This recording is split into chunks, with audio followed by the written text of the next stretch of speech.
J'ai couché avec lui sans préservatif. Du coup, le monsieur s'est transformé. Le monsieur s'est transformé, je vous assure, le monsieur s'est transformé en serpent à la fois. Jesus. Oui, il est quitté de serpent, il s'est transformé même en sirène. Et vous assure, il y a les sirènes garçons. Il s'est transformé en sirène, il m'effrayait. Je me suis mise à prier, j'ai dit Seigneur, tu sais que je ne voulais pas faire ça Seigneur, je ne comprends pas Seigneur, je voulais juste survivre, je voulais juste être bien, je vous assure. Bienvenue sur Télé-Réalité 237. Je m'appelle Juan Maju, présentateur et CEO officiel de la Télé-Réalité 237. Si c'est la première fois que tu regardes ma vidéo, je t'invite à t'abonner parce que ici, tu ne verras plus le monde comme avant. Et n'hésite pas de partager toujours mes vidéos, c'est pour sensibiliser la jeunesse. Alors, aujourd'hui, on reçoit une femme très courageuse. Elle a décidé de venir vous partager ce qu'elle est en train de vivre en ce moment, afin de vous demander conseil comme d'habitude. Si c'est la première fois que tu regardes ma vidéo, je t'invite directement à t'abonner et de suivre cette vidéo jusqu'à la fin, afin de donner ton point de vue dans l'espace commentaire, parce que ce qu'elle a nous dit, moi-même je ne sais pas. Écoutons ensemble. Madame, bonsoir. Bonsoir monsieur. Vous allez bien? Très bien et vous? Super. Vous connaissez qu'à la télé-réalité 237, on fait ça comme vous voulez. Si vous voulez qu'on masque votre visage, on masque votre visage. Si vous voulez qu'on ne masque pas votre visage, on ne va pas masquer. Alors, elle a décidé de donner le dos suivant son histoire et essayant de sensibiliser. Alors, vous nous avez contacté que vous rencontrez beaucoup de problèmes et que vous aimeriez partager cela à la télé-réalité 237 afin que tous ceux qui sont en train de regarder cette vidéo en direct puissent te trouver un conseil dans l'espace commentaire. Alors, il s'agit de quoi réellement? Voilà, mon histoire est très courte. Voilà, je suis un enfant. J'ai pas vécu avec mes parents, papa et maman. Voilà, parce que déjà j'étais séparée. Maman était de son côté, papa de son côté. J'ai grandi seule avec une tante et tout et consort. Voilà. Okay. Et au fil du temps, quand j'ai grandi, après mes études, vu que j'ai obtenu ma licence, j'ai commencé à me mettre dans l'emploi, la recherche de l'emploi. Okay. Sauf que après ma recherche de l'emploi, ça n'a pas été un succès. J'ai cherché de partout. J'ai pas eu le travail. Je suis allée dans les bureaux, on m'a rejeté, on m'a méprisé. Du coup, j'ai eu mal. Et j'ai pu obtenir un travail où on m'a payé, le salaire était fixé à 50 000 francs, vous voyez. Étant donné que j'ai déjà obtenu la licence, mais on m'a proposé 50 000 francs, j'ai accepté. Après, on ne payait pas. Entre-temps, avec les amis qu'on a fréquentés, on a fait l'université ensemble, ils m'ont recontacté, on s'est revus. J'ai dit, mais comment vous vivez comme ça? Comment vous faites pour être tellement jolie? Vous louez les appartements? Vous êtes véhiculé? Qu'est-ce qui s'est passé? Puis moi, je cherche le travail depuis, et pas trouvé le travail. Ils m'ont dit, Eva, c'est une longue histoire. Si on te raconte, tu ne vas pas y croire.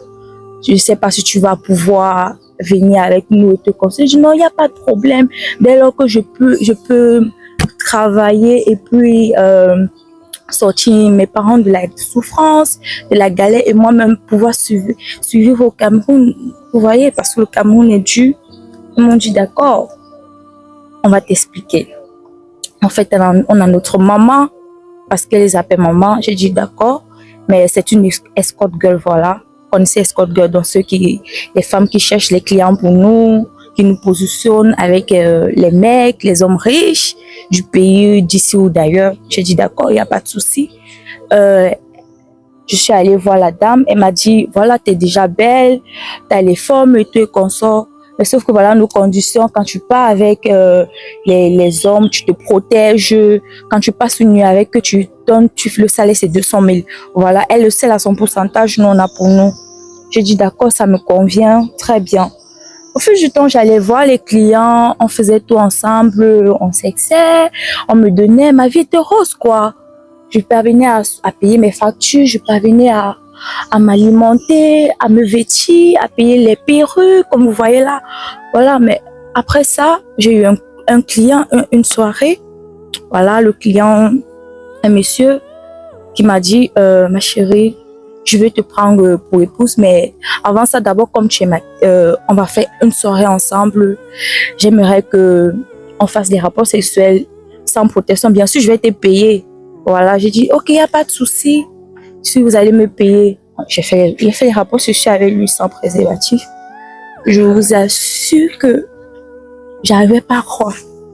J'arrivais pas du tout à croire parce que je pensais que tout ce qu'on raconte là, c'est juste passager, c'est rien.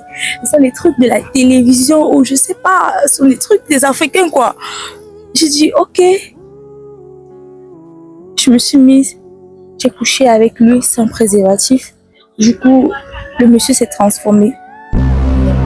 Le monsieur s'est transformé, je vous assure, le monsieur s'est transformé. Je n'ai pas compris comment ça s'est passé. J'ai juste vu un monsieur qui s'est transformé en serpent à la fois. Jesus. Oui, il est quitté de serpent, il s'est transformé même en sirène. Je vous assure, il y a les sirènes garçons. Il s'est transformé en sirène, il m'effrayait. J'ai dit, mais j'étais tellement dépassée. J'ai dit, je ne comprends pas en fait. Je me suis mise à prier, j'ai dit Seigneur, tu sais que je ne voulais pas faire ça Seigneur, je ne comprends pas Seigneur, je voulais juste survivre, je voulais juste être bien, je vous assure, je ne sais plus quoi faire. Je ne sais plus quoi faire parce que depuis ce jour, je ne dors plus. Depuis ce jour, je ne fais plus rien, je vous assure, je ne sais plus quoi faire. Depuis ce jour, j'ai des problèmes au ventre. Parce que quand le monsieur s'est transformé, déjà il a disparu. Il a disparu totalement. Jesus. Il a disparu de la chambre, je vous assure. J'ai cherché à le revoir, je ne l'ai pas revu. J'ai fouillé dans toutes les pièces de la chambre si j'hallucinais ou bien c'était grave ou bien je ne sais pas si je devenais déjà parano. Et puis je comprenais que, vous voyez, ma main tremble. Dès lors, ce jour, vous voyez, j'ai commencé à avoir des douleurs au ventre. J'ai commencé à avoir des trucs au visage qui m'apparaissent, donc sont montés sur mon visage. J'ai perdu tout mon éclat, ma beauté. Je vous assure, les filles, faites très attention. Toute ma beauté est partie, tout ça. J'ai commencé vraiment à détériorer. Je suis plus la même, je suis plus Eva d'avant. Bêta, je restais dans ma pauvreté. J'ai mal au ventre tout le temps, la tête me fait mal. Le sexe, j'ai des trucs au sexe. Ça, je voulais pas dire, mais j'ai des trucs dans le vagin. J'ai honte, on me craque plus. Je ne peux pas voir ma famille, on ne me craque plus, je vous assure. Plus rien. Je peux même pas me déshabiller devant un homme parce que mon sexe, il a gâté mon sexe. Vous voyez, il a gâté mon sexe, je sais plus quoi faire. Je sais vraiment plus quoi faire. Je suis allée moi-même parce que j'ai honte, les préjugés de la société. Je suis allée de la société, de la famille. Je n'ai plus raconté ces histoires à personne, ni à ma famille, ni à mes amis, puisque l'escort girl, maman a dit que elle m'avait prévenu, elle ne peut rien faire pour moi. Elle a quand même dépensé de l'argent sur moi, on allait à l'hôpital, mais l'hôpital n'a plus rien fait. J'ai mal au vagin pour ma vie. Je suis allée voir les églises de réveil. Ils ont prié jusqu'à là, ça ne va pas. Je suis fatiguée. Je ne dors pas la nuit. Je suis fatiguée. Comme vous pouvez voir, je porte jusqu'un masque, je m'habille là comme ça, alors qu'au fond de moi, je souffre, dans le cœur, je souffre. Je suis fatiguée, je ne sais plus quoi faire. Je vous jure, je ne sais plus quoi faire. Vraiment, si vous pouvez avoir une solution, je ne sais pas, vous me dites, mon ventre me fait mal, mon sexe me fait mal. Tout sur moi, mon visage n'est plus pareil. C'est pour ça que je ne peux pas regarder la caméra, je suis épuisée, je vous jure. Je vous jure tout ça parce que je voulais avoir de l'argent. Parce que j'ai dit, voilà, j'ai eu la licence, mais quand je pars travailler, on ne me recrute pas. Et puis moi, ma famille est dispersée. Il fallait que je trouve un toit pour vivre. Il fallait que je sais pas, que je survive.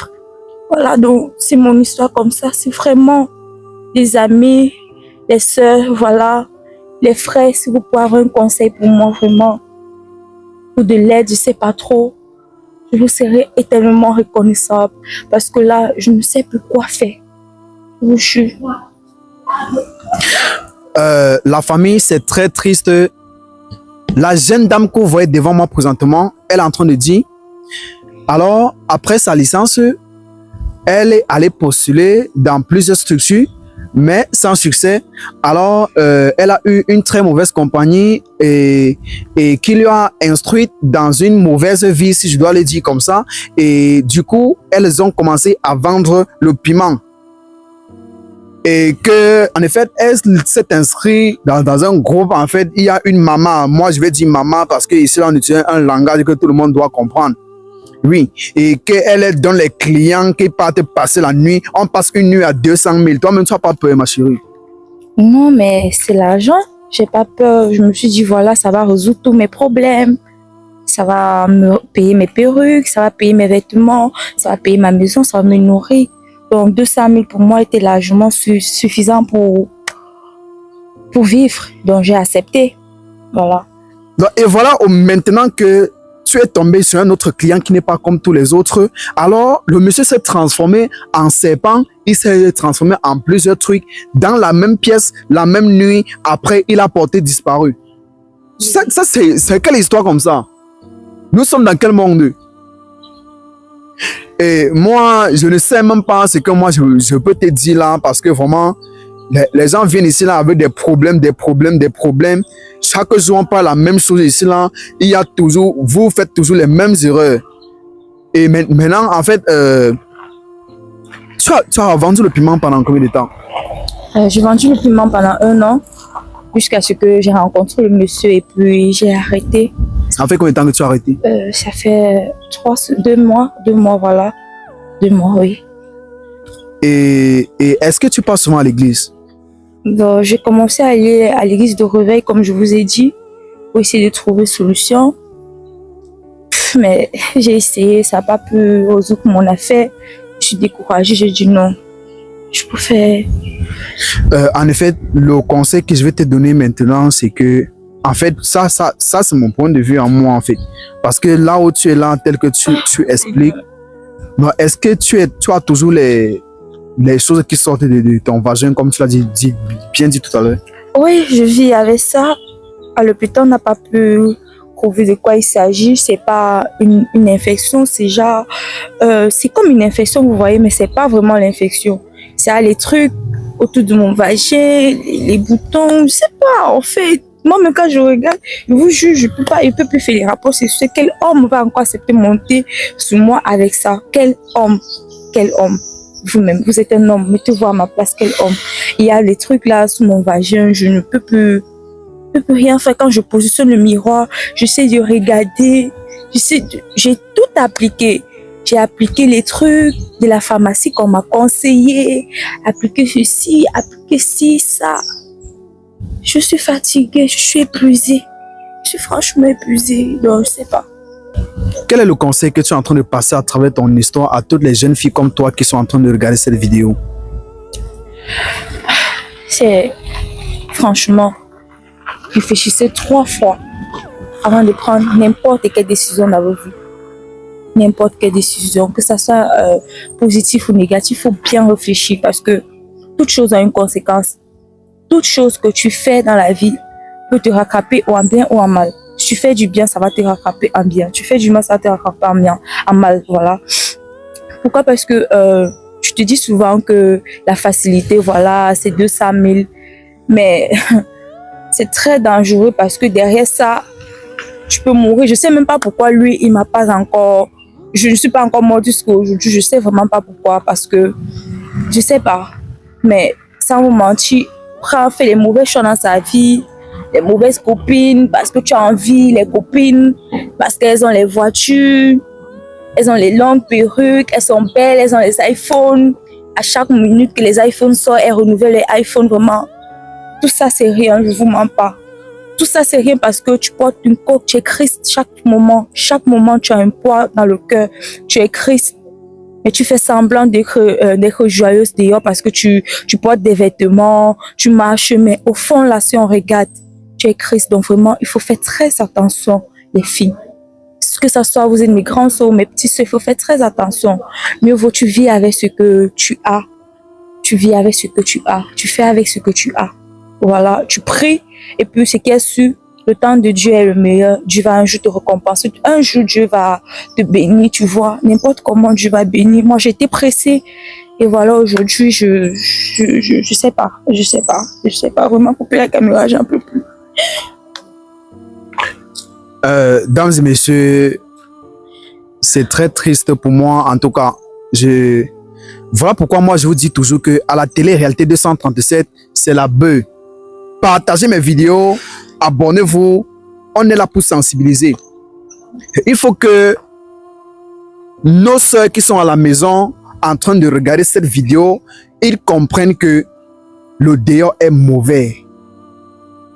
Il faut qu'ils comprennent que dehors, ce n'est pas le lait. Dehors, c'est la bœuf. On est là pour sensibiliser. Voilà pourquoi moi je vous dis toujours que partagez mes vidéos. Et tous les invités qui viennent ici, là, dès que vous voyez la vidéo de quelqu'un, écoutez jusqu'à la fin, essayez de lui donner un conseil. Essayez de donner un conseil à tous ceux qui passent dans mon émission. Donc, parce que ça pourrait être toi-même, ou ça pourrait être ta propre fille, toi qui es en train de regarder cette vidéo, ou ça pourrait être ta grande soeur ou ta petite soeur. Donc, ça va tout simplement être la fin de cette vidéo. Nous avons écouté ensemble, essayons de sensibiliser ensemble. On se capte tout simplement dans une prochaine vidéo et portez-vous bien. Caméraman, tu connais ton travail, on se contrôle.